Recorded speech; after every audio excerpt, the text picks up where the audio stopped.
I'd like to welcome all of you to the August meeting of the Mountain View Computer Users Group. In case you haven't noticed, we have moved into a new facility. And since you're all here, you have realized that. Okay, the first thing we're going to do is first we're going to introduce the officers. I'm John Bino, the president. We have a treasurer, Carolyn McLean, and right now we have two vice presidents. And based upon an executive meeting of the group that took place here recently, we're going to be reorganizing our officers and their responsibilities, giving them more responsibilities and better able to help people where they need it. So there will be no more Mac vice president or Windows vice president. Now they'll still have their specialties in that area, but the VPs will be based on functional areas, and that's coming in the future. We have a treasury report, and the treasury report for the first time in a long time is really critical because we're actually going to be spending money. So Carolyn? Okay, we had to pay some years worth of insurance to use this place, and so this is before the insurance, and the insurance was $665. So before I took that out, we had $1,125.20. So as you can see, we have to pay $40 a month for this room, plus we have that yearly insurance. So that, I just thought I would mention that. So right now, we really only have, after we took those monies out, about $500. Which gives us about a year. Yeah, which gives us about a year. And of course, so we have the dues, which dues comes in next week, so we will be getting a lot of money next month because, well, not a lot, but we will be getting more money next month because of dues. So when you are taking, Mike and I actually provide these at no cost. However, you know, when you're taking the refreshments, be generous because the more money we get on refreshments, and that adds up our treasury. Okay, do we have any questions on the treasurer's report? Dead silence. Because for two reasons. One, I was expecting a lot more people to show up. And B, we've got quite a crowded bill of fare. If any of you have got a tip, a favorite app you've been using, now's the time to bring it up. And we got anything exciting this past month? Yeah, Mike? There is an app called Merlin. Oh, yeah. That has been produced by the Cornell Laboratory of Ornithology, Cornell University. I found out about it. It is a lot of fun. What it is it's a bird watching app and bird identifier. You can take a picture of a bird and it will look at its database and identify it. And what's really useful, you can record bird song. And I've taken it out in the backyard where there's half a dozen birds going, turned it on, and it will have, it's done a really good job. I've since read a couple of articles about it. Are you serious? Yeah, it seems to have about a 75%. Other applications are lucky to get to 80%. I mean, to 50%. It works really well, and it's a lot of fun. I also noticed I'm getting a lot of emails from the Cornell Ornithology Lab on learning more about birds. So as a just beginning bird watcher, this is really useful. And it's just a lot of fun. Merlin, wow. Merlin bird available on Okay, that is fantastic. Because I've got hundreds of birds in the backyard, and we're not too sure sometimes whether we have a mockingbird or the cardinals talking to each other.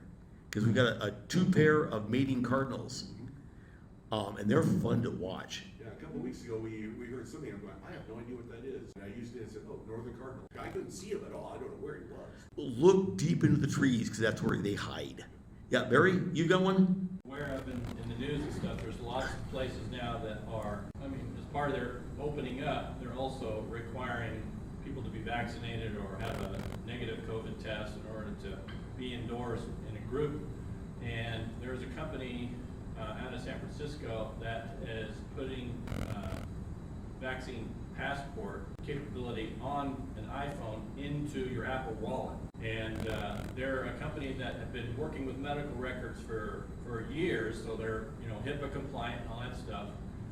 You get the app. I'll get more details and put it in, but it's just people to be aware of it. You get the app, you take a picture of your vaccination record card and your state ID and put it into the app, and they give you kind of a temporary verification based on that, but they also then check with the actual state health department records that you are in to make sure that your vaccination records are true, and then they send an updated validation, and you can show your vaccination validation wallet. What's the name of this app? I don't know the name of the app yet. The name of the company, Go Get Doc. I'll look it up and Okay, provide it. because that sounds really interesting. One thing I've been playing around with, and I can't, but just to let people know if anybody's in the shortcuts, is that what I wasn't aware of, there are applications out there that are designed specifically to give you additional scripting in shortcuts, which is the programming, it's not a programming language, it's a, okay, Barry, give me a word for shortcuts. Macro, yeah, it allows you to write semi-programs and it give you a lot more capability than shortcuts has. It's kind of like a macro, they're fun to play with and you can do all kinds of things. I have one that says, I say, hey, lady, I'm not gonna use her name because it'll activate my phone. I am home. Now what that does is that goes in and activates a whole bunch of things automatically that I don't have to do. It turns on the hallway lights, it turns on the TV set, it turns on audio in the different bedrooms, turns on lights where I want in the house. And if I say, hey, I'm leaving, that's what I say, I'm leaving, hey, S lady, I'm leaving, it goes, turns off the lights, turns off the TV, locks the front door, turns on the alarm system. If I had a cat, it would throw the cat out. But there's apps in the App Store that are designed specifically to give you more capability. So I just thought that I'm going to be looking at that a lot more. I'm still, yeah, Fred? Yeah. Oh yeah, that's part of the smart home. And yes, HomeKit devices. And I've got them all over my house. You missed the meeting where we talked about that, but we'll have a redo on that. Because that's changing dramatically. Some for the good, some for the bad. Like I have a special lock on my front door that I can control via the phone. I've got lights all over the house that are designed specifically to be controlled by my Apple TV, actually. I've got electrical sockets that turn on and off, all kinds of stuff like that. So and then I can automate that and I can write my own scripting and do what I want it to do. Okay, anything else? Any others? Okay, let's move right along. We're going to start the meeting right now with the feature presentation. We're going to be talking about the future. And right now the future looks like it's going to be heavy into augmented and virtual reality. Now, there's some definitions here. You can read those at your leisure. But what it basically means is virtual reality is that you are replacing your reality with a different reality. Immerse yourself into a different setting where sight, sound, and smell have been replaced completely. And you're someplace different. Now, a lot of us call this daydreaming. And daydreaming is a form of virtual reality because you go off someplace else. But this is a little bit more controlled environment we're talking about. And that is where that is really big right now in virtual reality is gaming, where you can go in and be somebody different, be someplace different, and you're totally immersed in it. And they're doing a lot of this, and I'll show you some examples in education. Right now, it's not easy for grade school kids to travel. Okay, it's expensive. Traveling is expensive. But I want students to experience being in different places. So using virtual reality, I can take my classroom of students, I can take them to the Louvre in Paris, and they can walk around the Louvre. I can take them to the Smithsonian, and they can walk around the Smithsonian. I can take them to the Cherry Festival in Japan and see this. And it is very close to what is actually there. You're experiencing the sight. The one thing we have not perfected yet is smell. The closest we've seen so far is Disney. If any of you have been on Soarin' at Disneyland or Disney World, that is a form of virtual reality where they take and replace sight, sound, but not tactile. As you're flying over the old orange groves, you smelled oranges. I mean, it was an not overpowering, but you felt like you were in an orange grove. When you fly over the tundra in Africa with the elephants, you smell the fresh grass. So that's what we're seeing. I've experienced some of these in the classroom. They're still very primitive, but they're getting more advanced. Because what I would like to be able to do is if I'm going on a trip, I'd like to be able to go in and take a tour of the city I'm going to before I get there so I'm familiar with it. Okay, now on the other side is augmented reality. And this is the one that I love and hate. And I'll be perfectly honest with you, I don't know whether I like it or not yet. But what it allows you to do is to augment your reality. An example, and I'll be showing you more examples of this, but just right up front, is being able to place furniture in your home to see if it's going to fit.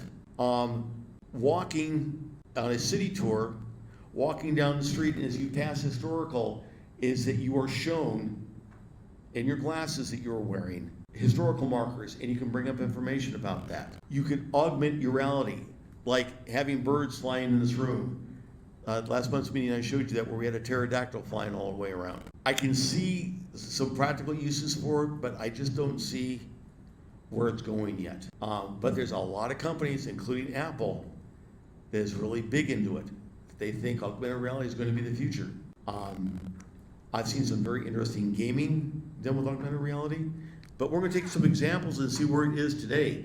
The biggest use I see, and this is one that I was involved with years ago, is training of mechanics. I don't know how many of you are aware that today's automobiles are extremely complex. The level 1 mechanics manual for my car, the Toyota Avalon, is 1,500 pages. There is no way a mechanic can take that into a garage with him. Or could he actually ever read it all? What augmented reality allows him to do is while you are working on the vehicle, is it can trigger maintenance points. You can go through and find out what to do in certain situations. So you have the manual available for you right in front of you based upon triggered by what you're doing. And this was spearheaded by the Army back in 1979. We actually put together a working demonstration of this. Very crude at the time, but it's what we had envisioned is actually taking place now, to where a mechanic could go in and have the manuals right there in front of him when he needs them, and for anything. And doctors being able to perform operations remotely, or perform an operation before they even get to the patient. That's not science fiction anymore, that's become science fact. Okay, any questions on the definitions of augment? Yes, sir. Okay. Haptic is touch. It's a fancy word for touch, but it's more than just touch and feel. It's a sensory touch and feel. And I had to look that one up too, so don't feel too bad. It's more than just smell, but that is the technical definition for smell. And that is very interesting in the fact that we're not anywhere close on that one. Because like when you're cooking, one of the things that I often see, until the aroma. Well, if you're not familiar with the dish at all, if you've never worked with garlic before, you have no idea what it's supposed to smell like. And being able to digitize sense is extremely difficult. Now, are we getting closer? Yes. Are we there yet? No. Okay, any other questions? Okay, moving right along a lot faster than I was expecting. Has the future arrived? Well, gang, I'm here to tell you, what we were looking at science fiction when I was growing up as a kid, today almost all of that's here. Now, we're missing a few things. If you remember Back to the Future, Part 2, well, Back to the Future Part 2, we're pretty close to everything they were showing except for one, the hoverboards, or not. Well, that's a different issue. The hoverboard was a anti-gravity device where you could actually hover without wheels. I saw an ad for one this morning, an actual hoverboard. Nope, it said a wheelless hoverboard. I saw it was a commercial on TV. I don't know how they're doing it, because, well, there's a couple possibilities.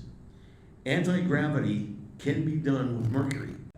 Mercury is an amazing chemical, a substance.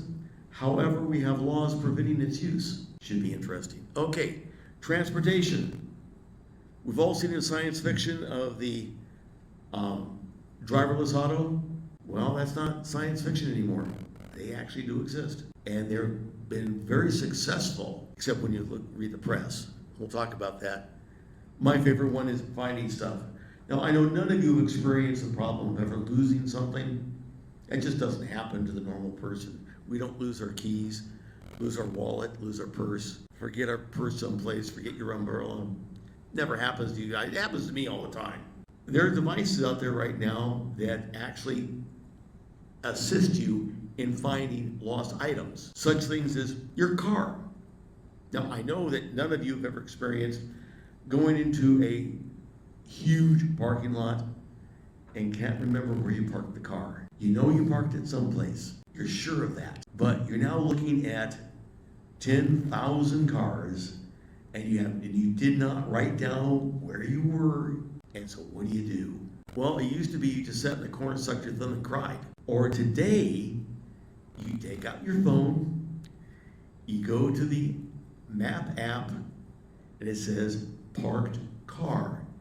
You tap on the parked car, and it shows you and gives you walking directions to get to your car. Do you know how many times I've used that? Do you know how often I finally convinced my daughter to start using it? Because I would get a call from her. Now, I'm just saying she's in Florida, but she now uses the parked car function, which is automatic. You really don't have to do anything because it senses when you've driven someplace and parked the car and you've left, and it says, you've parked the car. I'm going to mark that spot for you. I don't get calls anymore that you can't find your car. Okay, and the last thing we'll be talking about is smart home and smart devices. We'll probably save that for a future meeting because that gets involved, and I'd like to bring in demonstration devices like controlling a lamp, how you can do that, discussing what hubs are, cameras, like I have about a dozen cameras in my house right now. So if anybody ever breaks in, I'll know about it. Or when people come to the front door, I can find out who it is before I go to the door, especially if it's late at night. If something goes in the backyard, I can spot it. It did pick up an owl. I was really kind of pleased about that. We have a great horned owl that stands about 3 feet tall. He's big, okay? He's really big. And he comes to roost in one of our trees in the backyard. He'll just sit there. And we've gotten within, probably 6 feet of him. And he just sits there and looks at us. He sits outside of my wife's bathroom and we'll sit and watch her for hours. So we were just kind of curious when we looked up and go, what do great horned owls eat? And you know the answer to that question? Anything they want. That's exactly what it said. Anything they want. I haven't seen him in a while. Last time I saw him, he was flying across Buffalo Soldier Trail heading to the mountains. So, moving right along. And we have our first video. This one is the IKEA place. Let me talk about this one a little bit. This is an app that's available on Android and iOS by IKEA. And what you do is you go in and select the furniture that you want. And you can place it in your home to see how it's going to look and if it will fit. I have used this app at my daughter's house, who she's obsessed with IKEA, because it's the only thing she can afford, actually. It works really well for what you're getting. So I have a nice little video, I hope. IKEA would like everyone to know about Place, our new augmented reality app. Built on Apple's new AR kit, you can easily place true-to-scale 3D models of IKEA furniture in your place. Here. Scan, browse, select, move, and place. So that could mean less of this. And less of this. And probably more of this. We want to make it easier for people everywhere to imagine a better place. Share this place and this place. Try place in your place. Okay, yes, sir.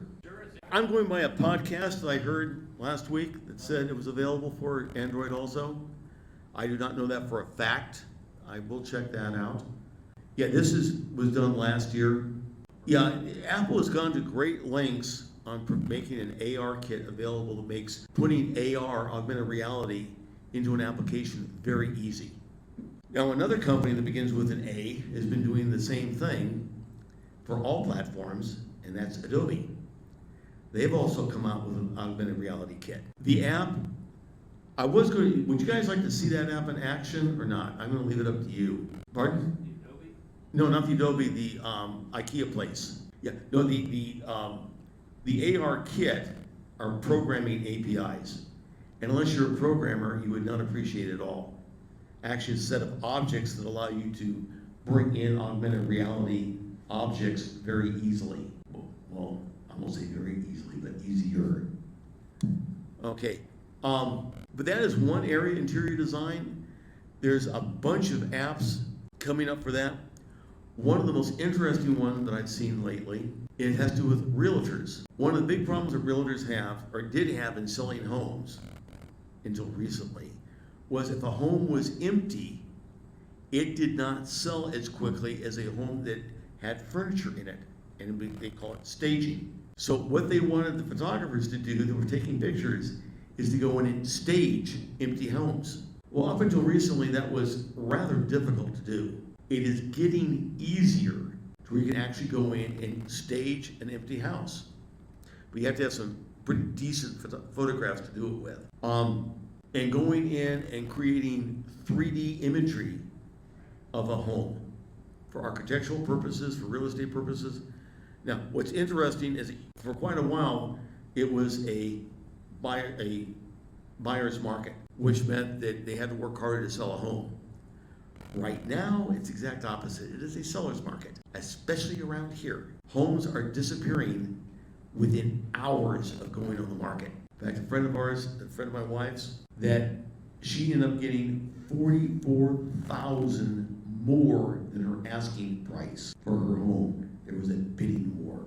Her home was on the market for 20 minutes. I know I've been watching the price of my home. By the way, if you've not been up to Zillow and checked out your home, you got to, Mike. You're going to be amazed at what somebody would pay for it. Mine is ridiculous. I mean, absolutely ridiculous how much they say it's worth. Okay, any questions on interior design or IKEA Place? Because what I've done is given a whole bunch of examples of what's happening. And where am I now? Next one is educational augmented reality. This is big time. I mean, becoming bigger and bigger and bigger. Because it is more and more difficult for a variety of reasons. Barry's playing with IKEA Place. You just put a 20. Whoa! Field trips for kids is getting harder and harder to do. So augmented reality and virtual reality are solving those problems for teachers, and also become a reward system for students. So let's take a look at this video. From movie projectors to TVs, laptops, and gaming apps, teachers have always experimented with new technology to augment classroom lessons and increase student engagement. Today, two of these new technologies are especially exciting for educators: virtual reality and augmented reality. So, what are they, and how do they differ? Virtual reality, or VR, is immersive. With the help of some specialized equipment, you're interacting with a computer-generated environment. Augmented reality, or AR, is non-immersive, meaning you're superimposing sounds, images, and text on what you see. What do these technologies have to do with actual learning? In our thought leadership brief, we talk about how VR and AR stimulate student interest, deepen understanding, and engage both the left, critical, and right, creative sides of the brain for maximum innovation. With VR and AR, students get to experience the benefits of holistic thinking as they craft their digital stories. Fujitsu tablets and 2-in-1s enable VR and AR so students can create and collaborate in 3D away from their desks throughout the school day. Students can begin using AR and VR as early as elementary school. In fact, many student gamers take to it instantly. Just imagine what children could do with creative tools like these. With over 40 generations of mobile PC With over 40 generations of mobile PC product innovation, Fujitsu has developed a reputation for providing reliable mobile solutions to educators worldwide. Fujitsu mobile devices bring virtual and augmented reality into clear view with high-performance Intel processors, large crystal sky displays, and pen and touch technology. And Fujitsu devices run all day on one battery charge, so you never miss a thing. Helmets on, tablets and gear. Let's begin your VR and AR journey today. Learn more at After that, it becomes nothing more than a education.fai.fujitsu.com. sales pitch. But unfortunately, that was the best one I could find showing what was going on. I couldn't find any really good demo videos of it. But I want to give you an example of what is going on, and this one is over a year old. I have seen in the classroom at the college level, using it I took a class in ceramics, and we were able to go in and look at ceramics in different parts of the world, right in the classroom. Now, it was using a Google application, Google Place, which has been taken off the market, which is very common for Google these days. They'll come up with a really great app that people get hooked on, and then take it off the market. It's labeled experimental. But this is becoming more and more commonplace. It is still relatively expensive because production is difficult. But it is no longer science fiction, it is science fact. Okay, before we move on, we're going to take our break because it's right at 10 o'clock. Good. Any questions before we go on break? So let's take a 5-minute. These are just some examples of where we're finding augmented virtual reality taking place today. Interactive books. This is becoming a big thing in schools where the books actually become interactive at different levels so that you can go in and on a footnote can open up to a web page, or you can actually have multiple decision trees on a storyline. So depending upon what choices you make for the characters, the story will change. This is making history textbooks, I've seen one example of it, a lot more enjoyable. You go in and can find out a lot more about the characters and what they're doing. Like, all right, Hernando Cortez. Okay, what is his real story? Was he the evil man that he was painted as when I was growing up? Actually not. You find out a lot of things that say, hey, the reason he went after the Aztecs was not because he was an evil man looking for the king of Spain. He was asked to do that by the other Native American tribes who didn't like the Aztecs eating them for breakfast. Okay, so you find out all kinds of interesting things. So interactive books, commercially available, not so much yet. Will we see them, in our homes anytime soon? Probably not, because of the expense involved in them. STEM, science, technology, engineering, and math. Science, technology, engineering, math, STEM. STEM is a big thing in schools today.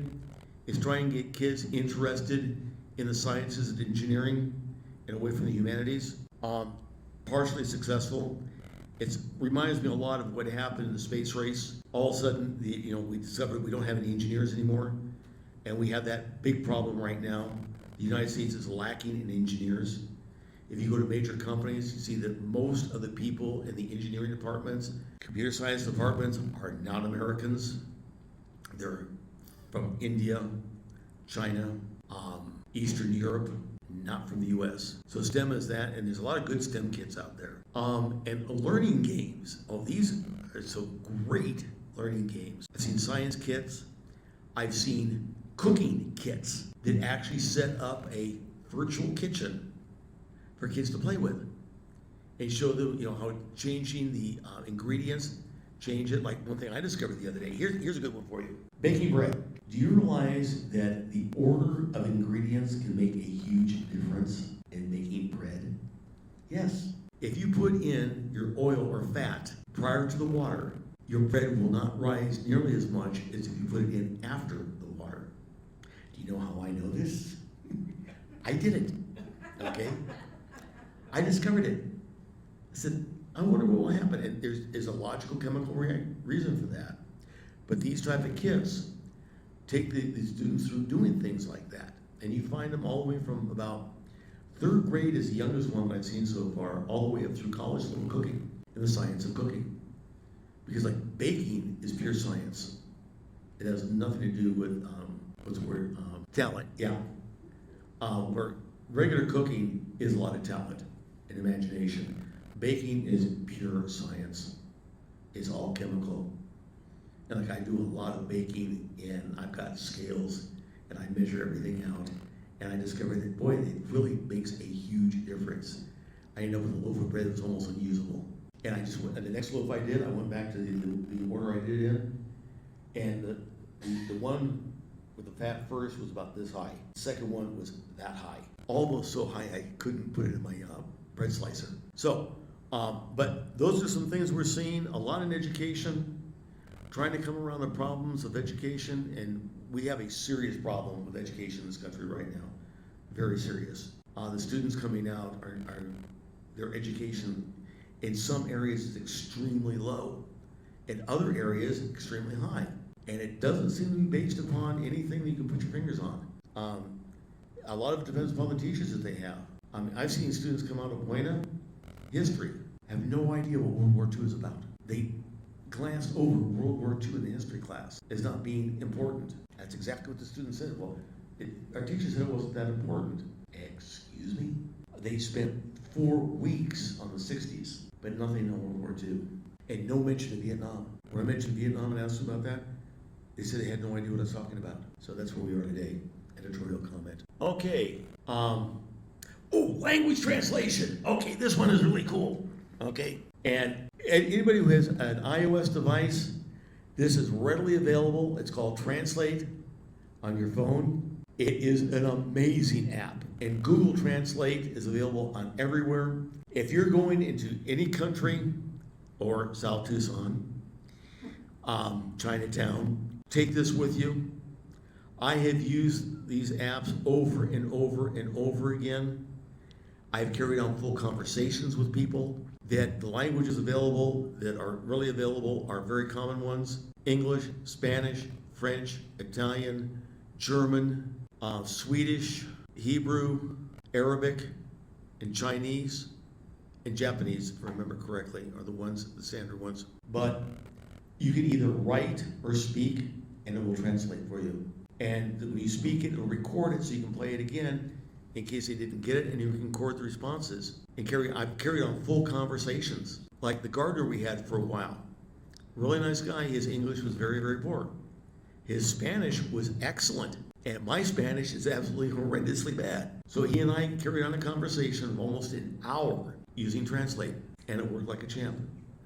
Now, I will warn you that you need to be very careful about these programs. Not all of them are created equal. I can vouch for Google Translate and Apple's Translate. When we were in China, the application that they were using, because I couldn't get mine to work for a lot of different reasons, Apple Translate wasn't available, and Google Translate was just not cooperating.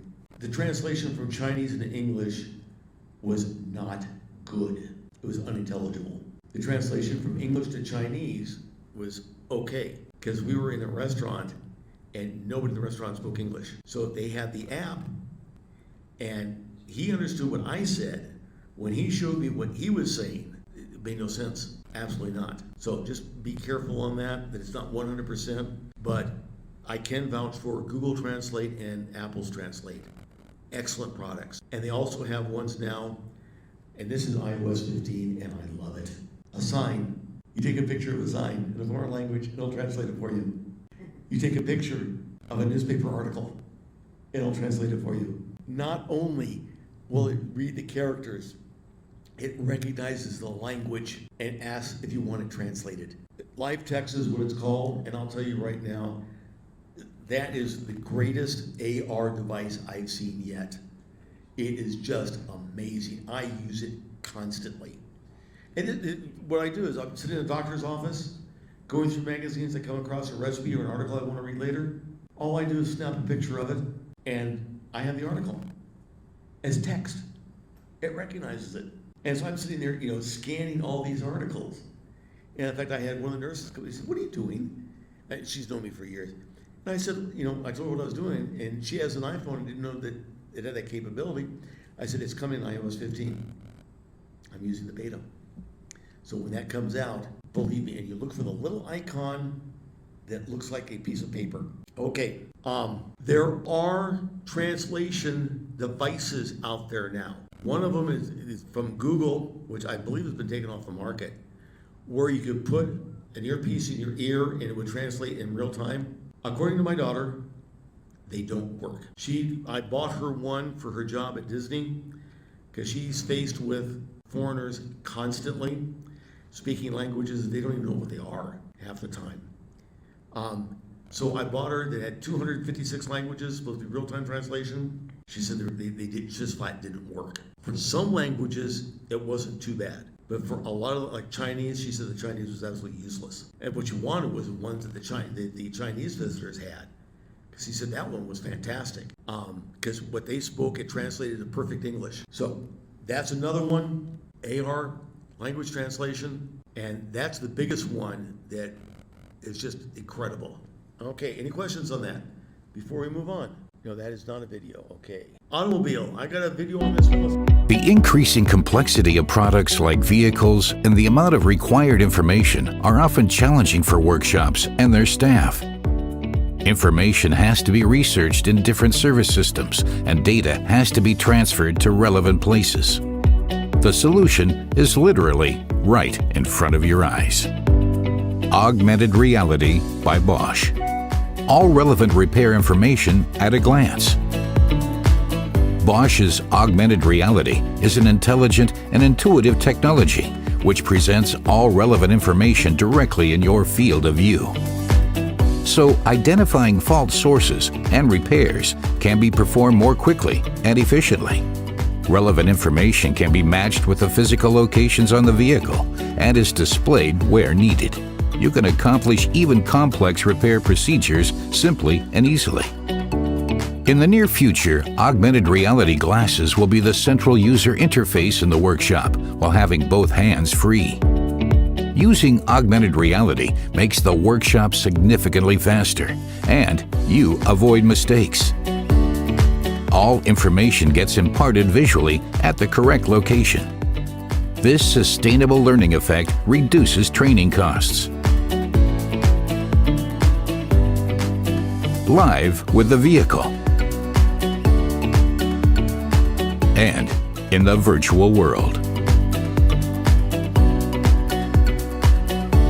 CAP, the common augmented reality platform from Bosch, is a modular system for an efficient development and publication of augmented reality content into the runtime client on tablet or smart glasses.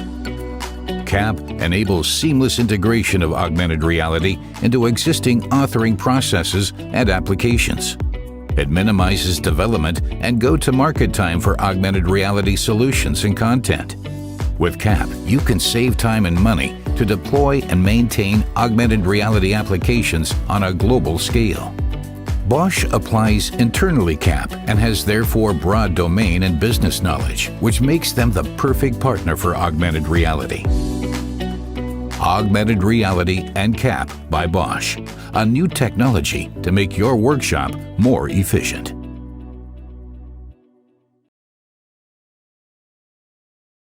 Augmented reality applications on a global. And the rest of that is just a sales pitch for CAP.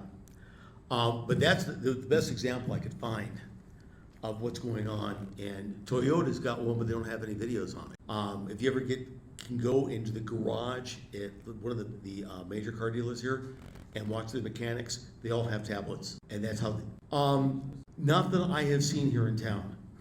Okay. Now that brings up smart glasses. Okay. The rumors have been for about the past 2 years, it's right around the corner. I think, this is my prediction, that this year, 2021, 2022, we are finally going to see Apple present augmented reality glasses along with other vendors. In fact, two things I think is going to happen this next year. One is virtual reality helmets come down in price to where they're almost just ridiculous. And virtual reality and augmented reality glasses that will be within a reasonable ability to touch. I'm expecting the headsets to come in around 2,000 and the glasses to come in about 500. One of the things will be is if you wear glasses now, that you'll have to get prescription glasses, which should be interesting. But there's been too much silence out of Apple on the topic for the past year to make me believe they are not going to be introducing it soon. And they're going to be just, the thought is just regular glasses. However, they'll be triggered by Bluetooth or something similar to Bluetooth. There's a new technology, and I can't remember the name of it right now, that is a replacement for Bluetooth. It's actually better. It uses a higher frequency, short range, very short range.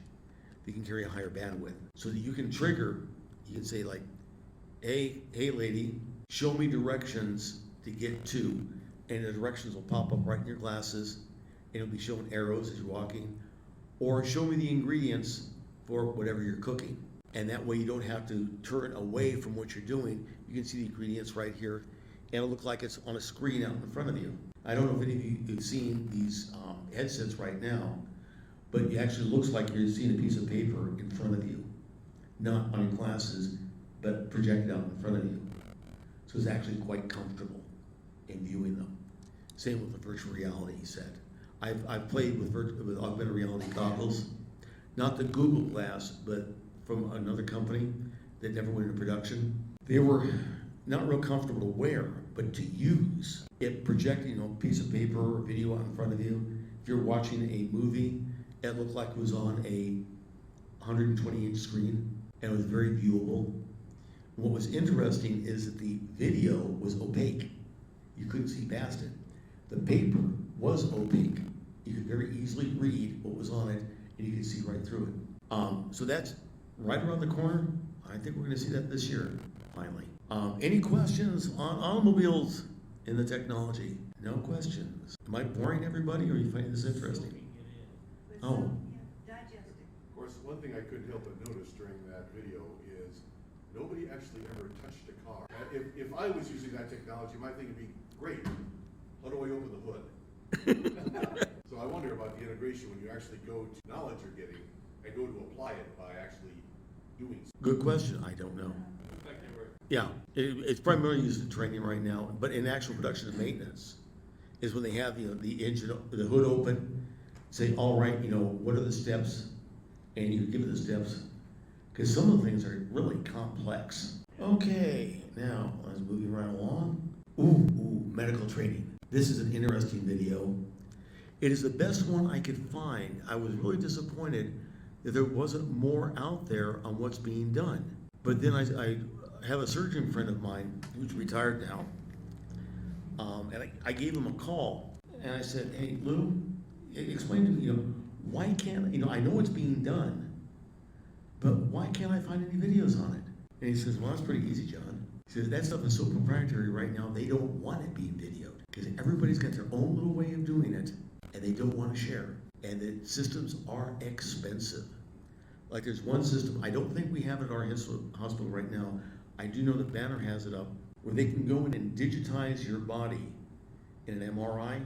I don't think it's called MRI, I think it's got a different name. But they can digitize your entire body, different levels, and they can show your muscular system, your vascular system, digestive system, all in different layers, all projected in front of you so the doctors can go in and look. They had something similar to that done recently, where I had a PET scan done from the neck up. Mm-hmm. And when I went in to see my ENT on the monitor, he actually had it where it was appeared to be 3D. He was rotating it, showing me the different layers. Yeah. It looked really, really good. Yeah. Have you even gone to the dentist and gotten the new X-rays? Oh, aren't those cool? I mean, they actually look like teeth. And when they go in and say, you've got a cavity here, and you can actually see it, and it takes instantaneously from the time they do the X-ray to the time they can view it is 2 seconds, and it's a lot better than before. And they can go in and actually show you, and you can see it. Like they thought I had a cavity, so I had a problem with one of my teeth. As it turned out, it was a cut on the inside of the mouth.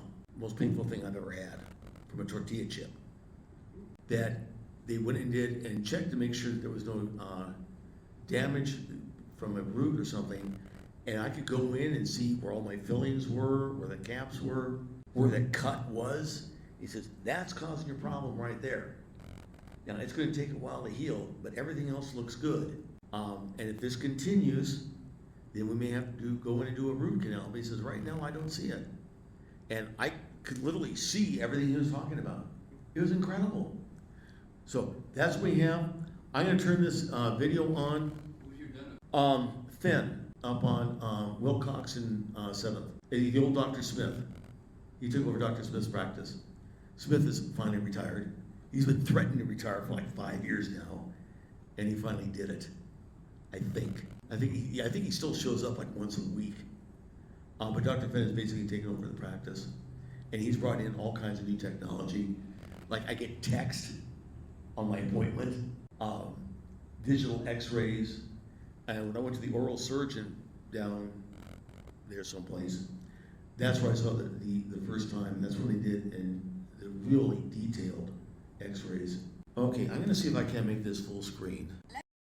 In Scrubs. You see, we're at Watford General Hospital with a patient who's about to have a skin cancer operation, but the surgeon leading his operation isn't here. He's at another hospital over 15 miles away.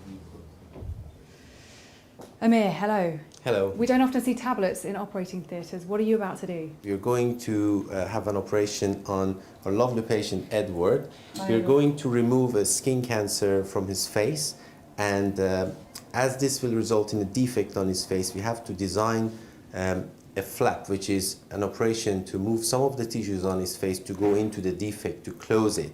This tablet will live stream the whole procedure to another surgeon with specific expertise in this kind of operation. And this is an interactive system where he can see what I can see and mark the operation and plan the surgery. Over at London's Royal Free Hospital, consultant Mr. Masabi is standing by, ready to lead the surgery. Yes. Hello, Mr. Masabi. Can you hear us? Hi, Amir. Yes, I can. I think our setup is ready now. Edward, how are you feeling? Good. You're not at all nervous that your surgeon leading the operation is more than 15 miles away? No. Just glad to get it done, really. Don't mind. Start marking the flaps on the patient's face, and then we can start performing the operation on this eye. Okay, if you could magnify a little bit for me to get closer to the lesion. This is my pen, which I'm going to bring in. This is the area of the cancer which we're going to remove, which leaves a hole, obviously, which we can't leave like that. Okay, so you're going to take skin from the forehead to cover the area where you've removed. Now that you've got the markings drawn, are you going to follow those to do the surgery? Yes. The augmented reality system was created by Proximi, a tech company from the Middle East, supported by the UK Lebanon Tech Hub. Yeah, Amir, I can see that. It's perfect. The platform was first used in war zones. In areas when there's obviously conflict and the local expertise isn't available, this remote directing of medical care can be life-saving. Now it's helping train students at the Royal Free, and it's claimed it has the potential to speed up the NHS referral system, cutting the time it takes to get to see a specialist. So you could have a patient come in with a broken leg. Yep. You could take a photo of it. Photo or video if I wanted to as well, yeah. And then using this, send it to the right specialist. Yes. Mr. Masabi, can you hear me? Yes, I can hear you loud and clear. How would you change this Technology to make it better. So the next level of improvement is going to be a 3D camera, which will improve the depth of the vision. Do you feel like You're in the room with us? I do, because I can see it very clearly. I can see his action, and this is what I would do in real life. The technology is already being used in a handful of other countries, but Proximi's goal now is to catch on with more hospitals in the UK. Medical diagnosis is where they're using it. Surgery. Diagnosis has become a big area because the medical field has become so complex, it's very hard for doctors to keep abreast of everything that's changing. Pardon? Oh, there we go. Okay, so thank you, Barry. What they're being able to do is use augmented reality to help them through a diagnosis with the patient doing interactive. That, where does it hurt? How does it feel? And then they use artificial intelligence to go through and assist the doctor in coming up with an actual diagnosis. I have not seen that system here. I have seen it at the UC Medical Center in San Diego. I've not seen it in any doctors around here having it. So, but one thing, before we go on to transportation, this one is for Barry and Mike. I gotta show you. This is a sharing application I forgot about. And let's see, where is, did I not start it? I don't see it. Hang on. Okay, I'm going to pause the recording. Resume the recording. Okay, let's talk about the last topic for the day. And we're going to take a break before we talk about Barry, it's Demo Pro. Put that in the notes, and I'll put something in to capture it because I forgot to turn the record on. We're going to talk about transportation and where that's at and what we can expect to be seeing in the immediate future. I'm talking about 5 to 10 years from now. That will be our final topic for the day. Let's take a 5-minute break. Any questions before we go on break? Okay, I've resumed the recording. Now let's start talking about transportation. And the number one topic on everybody's mind is the autonomous vehicle, self-driving car. For those of you who saw iRobot, that's the latest endeavor. What is actually happening? Well, a lot. This is probably the biggest area of advancement in technology that we are seeing today. I mean, I believe even more than the medical industry. Most cars coming out today, you can get options for self-parking. And if you've never been in a vehicle that can parallel park itself, you need to. I mean, that is just amazing. I mean, it can get into spaces tighter than I can get into, and I didn't think that was possible. Lane control. If you veer off lane, it'll jerk you back. So we have a lot of features that are showing up. Now, self-driving cars is a different issue. You have augmented and you have self-driving. Self-driving, I think the most famous one right now is the Tesla, which is pretty much like a, I can't remember what it's called. We set your driving speed. Cruise control, thank you, jeez. Cruise control. It's like cruise control, but more sophisticated. I know people who own Teslas with that, and they say it's absolutely amazing. They don't recommend using it around town, but when you get on the freeway, that's where it's best. And when you come off of the freeway, go back to regular driving. On the freeway, it's absolutely amazing. Which makes sense because, when you're on a freeway, you're not going many directions. You're pretty much going straight ahead. So it's easy for a car to detect what's in front of it, what's in back of it, and what's to its two sides. Now the Tesla, I believe, has 15 cameras that are built into it. And the cameras are so tiny you can't see them. I mean, they're real tiny little things with an incredible view. I had a rental car once that had 5 cameras built into it. And I would love to see how they did it because what you saw in the driver's seat is I could see from the rooftop all the way around me, 360 degrees. Murano does that. Yeah, Murano does that. The what? Which one? Nissan Murano. Oh, the Murano? Yeah. This was a Blazer or something like that. It made parking incredible because I could see exactly where I was. It rains too much sometimes. Yeah, oh yes. That happens on my backup camera on my car. So we're seeing that because of the ability of AI and cameras in automobiles, they can detect things. So the Tesla self-driving, big advancement, came under criticism because there's been a few accidents. Okay, folks, let's stop and think about it a second. Accidents in automobiles happen. Just because it's self-driving doesn't mean it's not going to happen. You've got idiots on the road out there, most of whom go in the Safeway parking lot. Okay, followed by the Walmart parking lot. If you take a look at the number of accidents that involve with the Tesla self-driving cars, it is incredibly low. I personally would rather have an automated car that knows the rules of the road and abides by them than an idiot who has never even read the rules of the road and may not even have a license. Okay, I like the idea of self-driving cars. I think they're a lot safer. Now, granted, like if you saw the problem that happened with the, I think it was Uber up in Phoenix, in Scottsdale, where that woman got killed. If you look at the video of that, I don't care what was in that car, you couldn't see her. The video of it was very clear. You could not see her. She came out of nowhere. So don't blame the automation on that one. That was just something that happened. I have been in self-driving cars. I went in one up in Phoenix, in Scottsdale. It didn't feel much different than driving an ordinary car, except it felt a lot safer because it slowed down for pedestrians, it slowed down at crosswalks, it didn't jump a red light. When it saw amber, it slowed down. It slowed down for pedestrians. It was like driving with somebody that actually knew how to drive. It was a wonderful experience.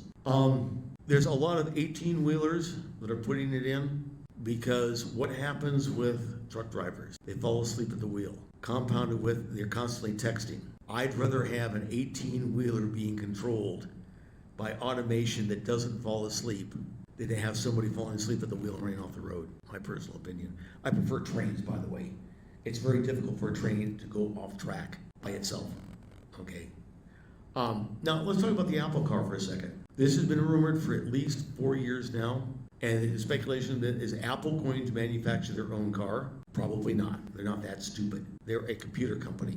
But what do they do very, very well? They design software very, very well. What is at the heart of a self-driving car? Software. So what the speculation is, and I think this is a lot more realistic, is that they are going to do two things. One, we've already seen, CarPlay. Now, CarPlay takes over your multimedia system and your navigation system. It could go into a car, and it's a wonderful experience. If you've ever been in a car with CarPlay, it makes having those subsystems like music, navigation, texting, email, very easy and doesn't disturb you. In a CarPlay, I could say, hey, read my new text messages to me, and it goes in and reads the new text messages, and I can respond to them without ever taking my eyes off the road. I can say, play music, play podcasts, and it happens, and it's easy. Take that one step further, self-driving automation. Car manufacturer, rather than them going out and developing automation software, because they really don't have software engineers to do that, they go to a company that does that for a living. But then you run into a patent that Apple issued last year, and that patent was for a redesigned automobile. Now stop and think about it. The actual design of today's automobile has not changed in 70 years, 80 years, where you have two seats, front and back, everybody facing the same direction, the cab, the windows, nothing's really changed. They've gotten bigger, smaller, but it's still the same basic setup. This patent is for a totally redesigned automobile, and what does Apple do? They redesign. We've seen that with the phone. I think we're going to see that with the automobile. Because this redesign included facing seats. Stop and think about that for a second. If you're in a self-driving car, it is not necessary for you to face front all the time. You can actually turn and have a conversation with somebody in the car. If your attention is needed, the car will alert you to it, saying, hey, I need your attention quickly. And you can turn easily. Apple, I believe, this is my thought, is going to partner with one or more manufacturers to come up with an Apple branded car or a car carrying an Apple brand logo on it. Thus, BMW will have the BMW Apple logoed car. It is manufactured by BMW with Apple software. Will it be a full self-driving car? I'm not sure we're gonna see that just yet. I think what it's going to be is a hybrid where you can put into a self-driving mode at a certain scenario. In-town driving, I don't think we're ready for that yet. Highway driving, I can easily see that. I'd love to have a self-driving car when I'm driving cross country. I'd much prefer to put my car on a train and let the train do the driving, but we don't have that in the state. So, is the Apple car factor fiction? Well, right now it's still a matter of fiction. Apple's never said anything one way or the other.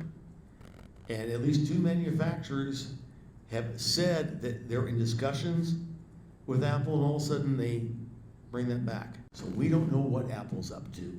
which means we suspect that they're really involved in it. Because they notoriously, if they're not involved in something, they come out right away and say, no, we're not involved in that at all. On automobiles, just like with TVs, everybody talked about the Apple branded TV.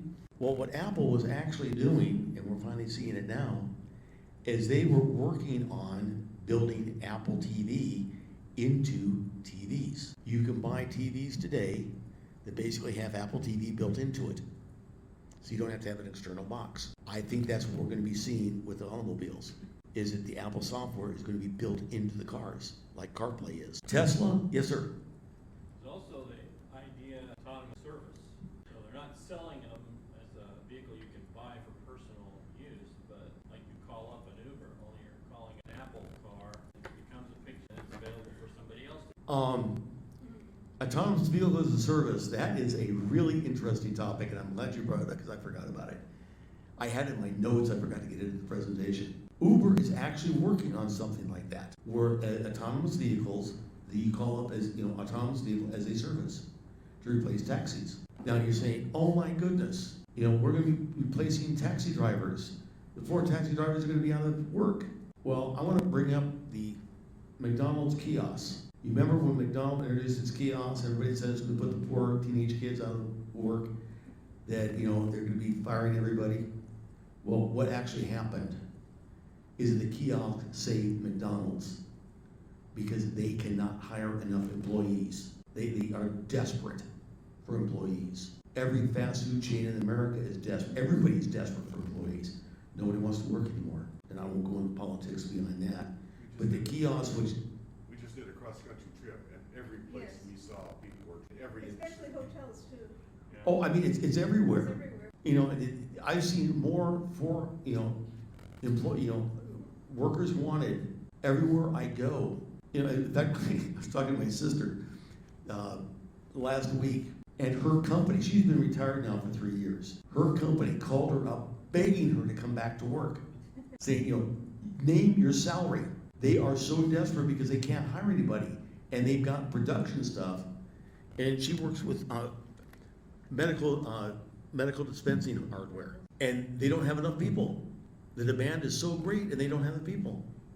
And she's saying, what do you think I should do? Do you think I should go back to work? I said, no. You're having way too much fun. And like the company I work for, they called me up the other day and said, do you know anybody that needs a job? I said, what type of position? He said, yes. How much of it remotely? Yes. What are you looking for? Software engineers, security engineers. I almost called you, Mike, to see if you were interested in going back to work. Yeah, that's it. Yeah, I know. Well, I'll probably be going back to work in a month or two. They finally found a contract. My specialty is educational development. And the problem is that the contracts the company was being awarded didn't have no requirements for me. So, and I don't really care about going back to work, but they got a new contract that they're pretty sure it's going to be activated. They said, you ready to go back to work? I said, yes. I'm bored stiff. So, I don't understand. I have no time at all. you haven't been retired long enough yet. It's coming, don't worry, it'll I've come. been actually kind of retired since I was 50, so I've been retired for No, you are not even close to being retired yet. Okay. So the Tesla self-drive car, it's reality. It is expensive, add-on. Does it work?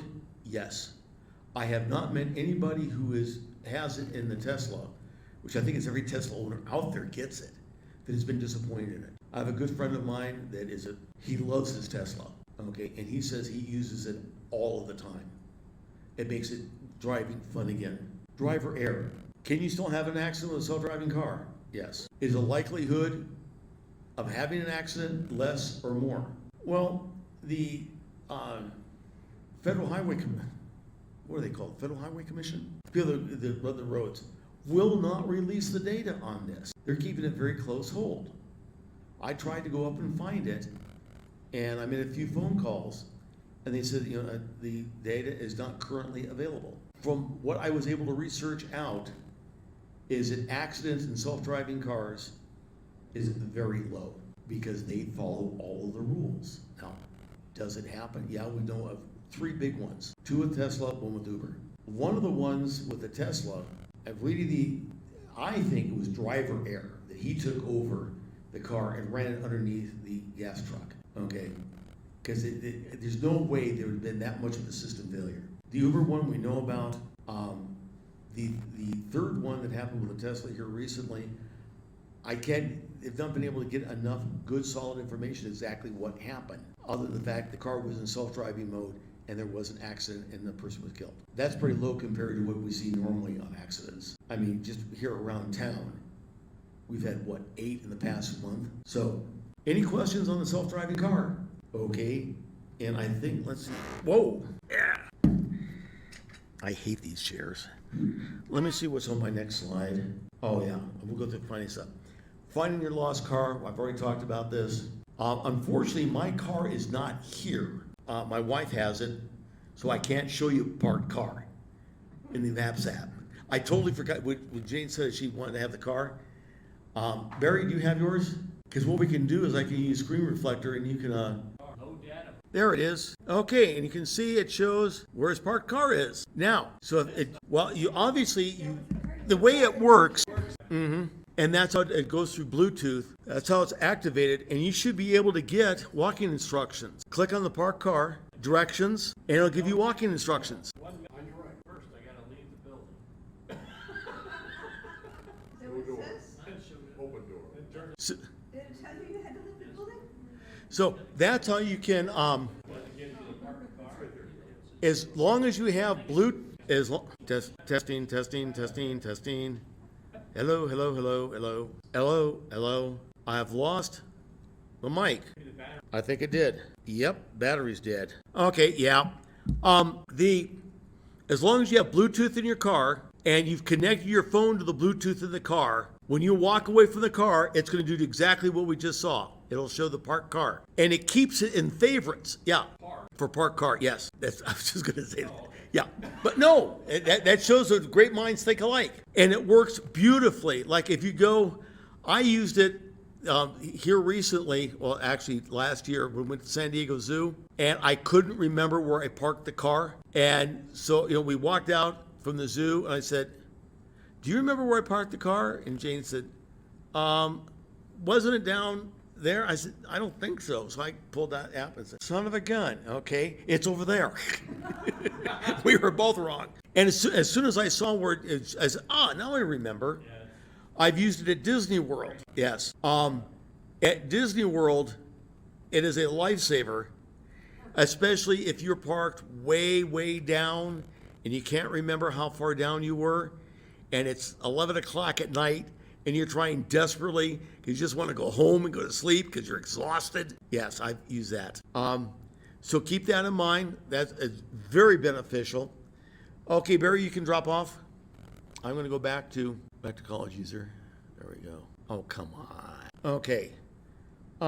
Which brings up our last topic, and I swear this is our last topic. We're going to stop here. Finding stuff. I don't have any with me now because I left it. AirTag. If you are prone to losing things, or not losing, misplacing items and not being able to remember where you put them, such as keys, wallets, purses, umbrellas. Say again? Glasses are tough. Okay. Glasses I can't help you with yet. Okay. Yeah. I forgot to bring in, because I've got, my biggest thing is my Apple remote and my AirPods, the headphones. Now, okay, when I have them in, I can find them because when they're out of the case, they're detected. When they're inside the case, they're not findable. So I put an AirTag on the case, and so now I can find them again. I have bought 3 sets of AirPods because I lost 2 of them. I couldn't find them. Yes, sir. Yes.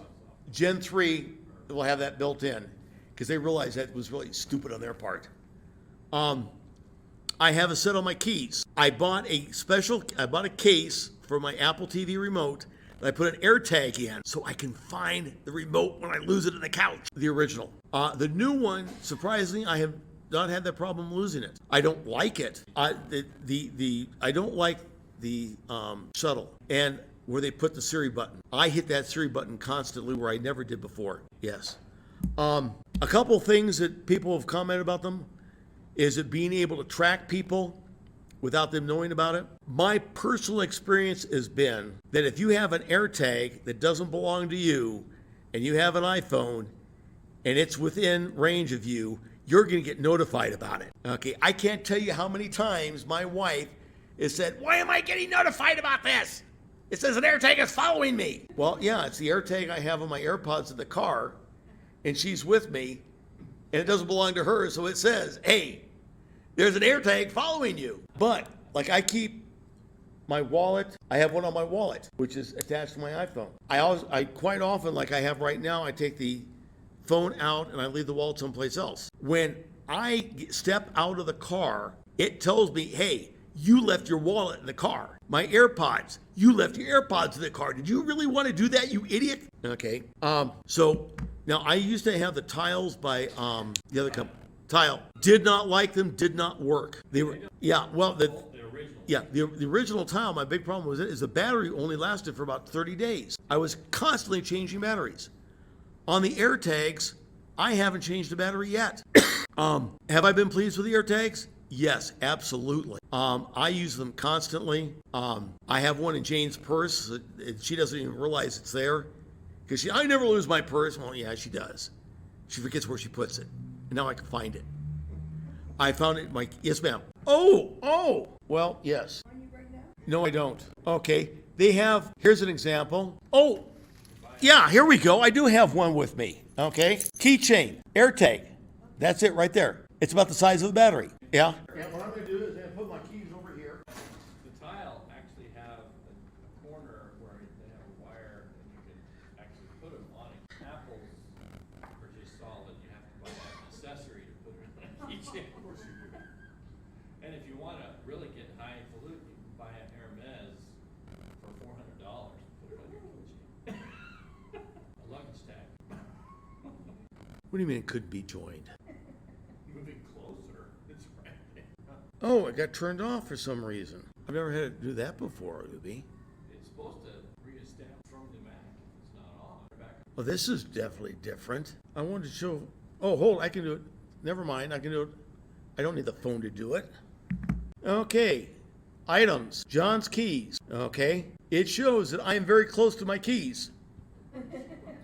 Okay, now what I can do is that, I can't do that. I can't do that from this app. I can only do it from the phone app. Is John's keys, play sound. And what I want to do is find nearby is that it will show me, but it won't let me join my hotspot. Is that using augmented reality, I don't know if you can see it, it's showing me the arrow of where to go.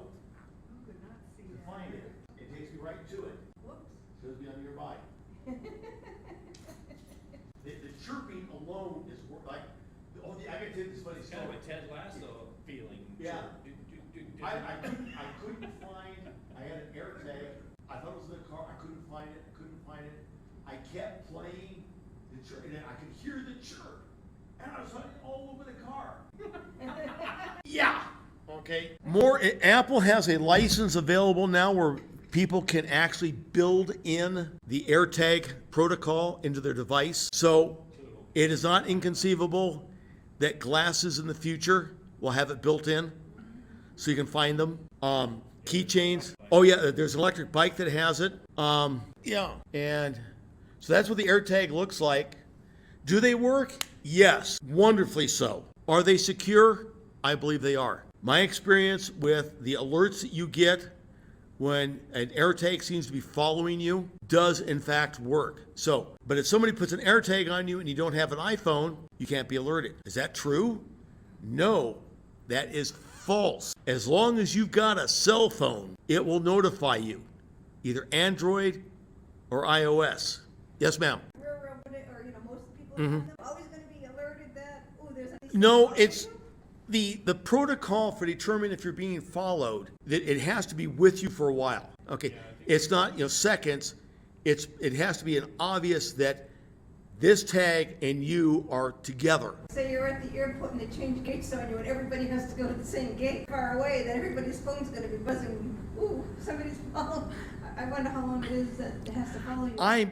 Well, But if somebody, it detects an air tag. Yours. That's what I mean, but if everybody has one, there's gonna be a whole bunch of people around you with air tags that aren't yours. So if you're at an airport and they change gates on you, and everybody's going to the same gate, and like say it's like a half a mile away, so you got all these people going that same half. I think it's 30 minutes before it starts alerting you.